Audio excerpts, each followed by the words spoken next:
જય જવાન જય કિસાન વાલા ખેડૂત મિત્રો, તો હું આશા કરું છું કે મારા ખેડૂત મિત્રો મારા આ વિડીયોને દિલથી નિહાળશે અને વિડીયોને છેલ્લે સુધી જોવાનું નહીં ભૂલે અને વિડીયો ગમે તો કમેન્ટ કરવાનું ના ભૂલતા વાલા ખેડૂત મિત્રો.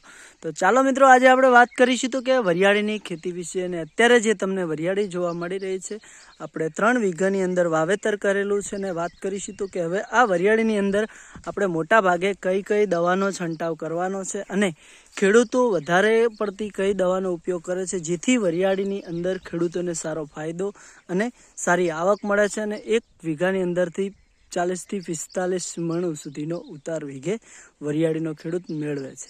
તો ચાલો મિત્રો, આપણે આગળ વધીશું ને આજે વાત કરી લઈશું વરિયાળીની ખેતી વિશે. તો હું તમને બતાવીશ પહેલાં તો અમારા ખેતરની વરિયાળી.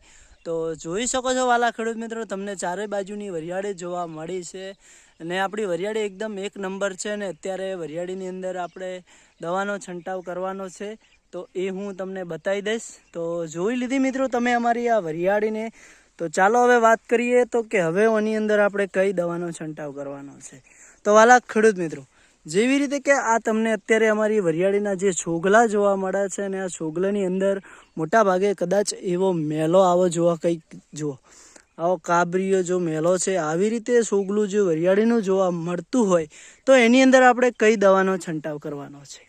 તો કે અત્યારે મોટા ભાગે ખેડૂતો જો કાળિયા જે હોય છે એના માટે એક એવી અલગ હમણાં દવા આવે છે અને જે 50% જે પાવડર આવે છે તે મોટા ભાગે મિનિમમ પાવડર જ નાખવાનો હોય છે, કારણ કે જે અંદર મચ્છી પડી હોય છે, પછી અમુક એવી નાની નાની ઈયળો હોય છે તે મરી જાય છે અને એ આપણી ખેતીમાં કોઈ નુકસાન થતું નથી. તો વાલા ખેડૂત મિત્રો, તમે કમેન્ટ કરજો અમારી આ વરિયાળી કેવી છે અને વરિયાળીની અંદર અમે કયા કયા ખાતરો વાપરતા હશું એ કમેન્ટ કરીને જણાવી દેજો. તો ચાલો મિત્રો, આપણે સામે જઈએ તો જુઓ કે તમને અમારા આખા ખેતરની વરિયાળી જોવા મળે છે. તો હવે વાત કરવાની છે આપણે વરિયાળીની અંદર બીજી, કે આ વરિયાળીમાં મોટા ભાગે ખેડૂતો કયા ખાતરનો ઉપયોગ કરે છે. તો પહેલાં તો હું મારા ખેડૂત મિત્રોને એટલું જ કહેવા માગું છું કે વરિયાળીની ખેતીમાં ભૂલથી પણ તમે યુરિયા ખાતરનો ઉપયોગ નહીં કરતા, નહીંતર તમારી આ વરિયાળીમાં યુરિયા ખાતરનો ઉપયોગ કરશો તો વરિયાળી જે તમારી 1 નંબર જોવા મળે છે એ ગણતરીના દિવસોમાં જ બળીને ખાખ થઈ જશે. કારણ કે વરિયાળીમાં યુરિયા નાખવાથી આ વરિયાળીનો જે તેજ છે એ ડીમ પડી જશે અને વરિયાળીની અંદર ગુંદિયા જેવી અને કાળિયા જેવો રોગ જોવા મળી જશે. તો વાલા ખેડૂત મિત્રો, અમારા વિડીયોમાં આટલું જ.